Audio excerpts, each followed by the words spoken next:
gentlemen. Hi. I am Lifa. It rhymes with FIFA. 24 or 23? 24. I'm married to Queen Latifah. And I write for Wiz Khalifa. Black and yellow. So I am your last comic for the night. And I feel like we should talk about serious things. Just serious. I think we should get along, guys. I think things have become hectic. We should really try and get along. A lot is happening. Things are changing. I don't know when last you saw a butterfly. I don't know the last time I saw a butterfly. Things are changing. I don't know the last time I saw a bee. I knew things were changing when I was like, guys, when last did you see a Jehovah's Witness? I haven't seen a Jehovah's Witness in years, guys. I was like, what's going on, guys? They used to be on the door, do you want to hear the good news? There's no good news anymore, guys. Things are tough.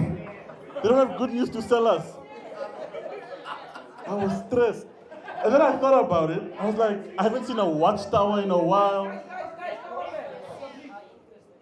Oh. Crowd control, thank you. I haven't seen a watchtower in a while. I haven't seen a haze corner. Haze corner? Haze something. That's the word. My Afrikaans is rough. And I realized, guys, maybe the rapture happened. Maybe God took his people. That's why we don't see Jehovah's Witnesses anymore. I was just like, fuck. I shouldn't have donated blood the other day, man. Gerald told me, like, if you want to go this. Because Jehovah's Witness, their religion is very specific. They said there's only 144,000 vacancies in heaven. So I was like, that is full, bruh. I didn't apply. Chill. I was looking for the Jehovah's Witness who came to our house. I was looking for his number. Maybe he can find a way. Talk to HR. So yeah, no. I think they went. I think the rapture happened. I think we're only stuck with sinners now. It's quite obvious. Like, I think 2024 really showed you we're only left with sinners. January came, Cat Williams, just... And short men are sinners. I was just like, nah. He came with aggression, told us that the gay rappers are gay rappers. We're like, what? Told us our fathers, comedians, are not funny. We're like, we knew, but thank you. Short men are violent this year. Kendrick Lamar also dropped a diss track. I was just like, yo, what's going on? And for the people who don't know who Kendrick Lamar is, white people, he's a rapper. He worked with Taylor Swift. Not that one. You're thinking of Katy Perry. That's Juicy J. So the other one. So basically, what happened was there were two biracial rappers, Drake and J. Cole. They made a song. They said, the three of us, on some positive masculinity. The three of us are the best thing in the game. Woo! And then Kendrick, that short little gremlin was like,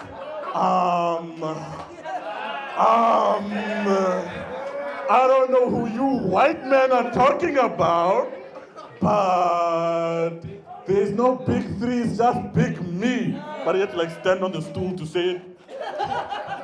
I was just like, what's going on? And then J. Cole, I don't have a white song reference for J. Cole. So J. Cole, he was like, you know what, he dropped a diss track, but then he felt bad about it. He felt sorry. He's like, you know what, I'm a grown individual. He's like, I don't want to insult my friend. I think it's quite important that in this point in my life I just want peace and stability. I want, rest easy and all those things. It was a very mature response, and I was so devastated by this. I was like, I am the problem. Because I was so upset. I was like, bring back toxic masculinity. Tell him his mother or something. Why do you think you're sorry? No, J. Cole. My God. We had to depend on a man called Aubrey. Aubrey had to save us. Aubrey also released one of the most whitest diss tracks I've ever seen. It was just positivity throughout. He's like, you know what? We achieve things together. I gave you your number one. I gave you your number one. Metro, be a black man and do your job. Just positive. Just positivity. I was like, I'll take it. That was a good one, thank you. I was so proud of that joke. Oh, no, man. And then he called Kendrick short for like the rest of the song. I was like, you know what? Toxic patriarchy. A short joke's a good short joke, man. It's always a good short joke. But while we're on the subject of Jews, Oh, Jew, what? Aubrey's a Jew. Oh, Yeah. okay. See what? Israel is bombing Palestine. I was trying to figure out what's going on there. I was just, Iran is also doing shit. no, Iran's always doing shit. No, Iran's new, but Iran's always been a bad boy of the Middle East. Always, always, always. They're the Will Smith of the people. They don't care. So I looked into it. I was just like, nah, man, what's going on here? Why are they so angry? And so I did the research and I finally figured it out. They found out the Jehovah's Witnesses went to heaven. They realized, because they were just like, what was happening? No, there's 144 vacancies. Okay. Who's the HR manager? Jesus. Fuck, we don't believe in that guy. Because Jews don't actually believe in him, so they were quite upset because they were like, they can't get into the club. They realized they can't get into heaven. They were wrong. And then Jesus was at the doors just like, yeah. Yeah. And then he did the thing and there was holes in his arms and it's like, yeah. You thought I wasn't legit. You thought I wasn't legit. You didn't think I was the son of God. Too much? Too much? Too much? No. While we're still on politics, I will keep it local for those who are, uncomfortable. PDM and SWAPO had a fight. It was an interesting fight. They were angry. PDM was just like, you know what? In Namibia, we deserve a young president. We can't vote for the SWAPO lady. She's too old. She's 88 or something. We can't vote for her. She sucks and so forth. We should vote for a young person like me. And then we looked at Venani. He was like you? My man, you're pushing 50. My Lord. And I get it. I guess African politics are like that because just now we're celebrating Senegal's president was 44. They were like, the youngest president in Africa. I was like, guys, wait, man. 44. That's 4 decades, guys. They're older than most countries. And so I really started thinking about it. I was just like, you know what? We're in a position where it's like, we might have our first woman president. And I don't know if I'm ready for that, man. I'm not sexist. I just have sexist views. Sometimes. No. I'm not sexist. I have sexist worries. Just sexist worries. Because I understand how men are terrible, right? But they're terrible is predictable. It's just like, yeah, of course. These guys are going to do one or two things. They'll be corrupt for the baddies or for their daddy. Their baddies or their daddy. The daddy one is not a Diddy joke, but yeah. So they'll either steal money or something like that, to make sure that they can splash on their baddies, or they want to impress their daddies, Germany, Russia, China, whoever the father of the day is, and so forth. But then when women are motivated a bit differently, I don't know how it works.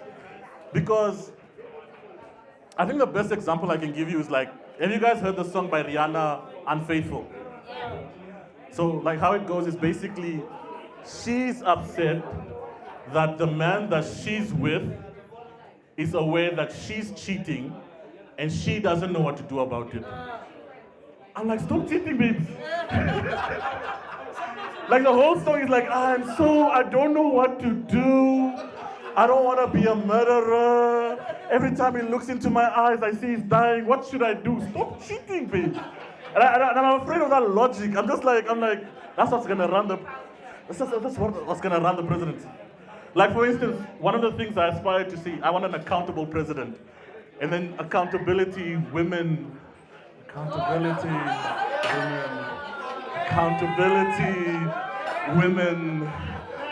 I'm like, which one do I want? A woman president or accountable president? I can't have both. And then women also makes dodgy decisions. For instance, I know, for instance, a man president would do things like, those guys who want to work for their water boys, whatever you need, China, whatever you need, Germany, you want our oil? Here you go. Namibians, you don't deserve it. Anyways, stuff like that. But I feel like a woman president, how women date broke niggas and no one understands? She's president and then it's like, we're all chummy with Afghanistan and it's like, what's... What's going on? It's like, no, you don't know Afghanistan like I know him. You don't know Afghanistan like I do. You don't know what Afghanistan does for me. I was like, yeah, we don't, babe. At least we're friends in Germany with another guy. You know? But to solidify that I'm not like I said, just feminist worries. Like, I believe in equality. I believe in fair things, I think women could be bad politicians just like men. I think it's possible. I do have a candidate in mind that I think would be phenomenal. This woman has like built schools. She's like universally known. She's always there when we need them or when one community needs them. I think the best female candidate to be president is Michelle McLean. Like she just stays ready. She just stays ready. Whenever white people needed to show up, she's there, bruh. She's like representative, like always. Always ready, always clean. Ladies and gentlemen, my name is Lipa.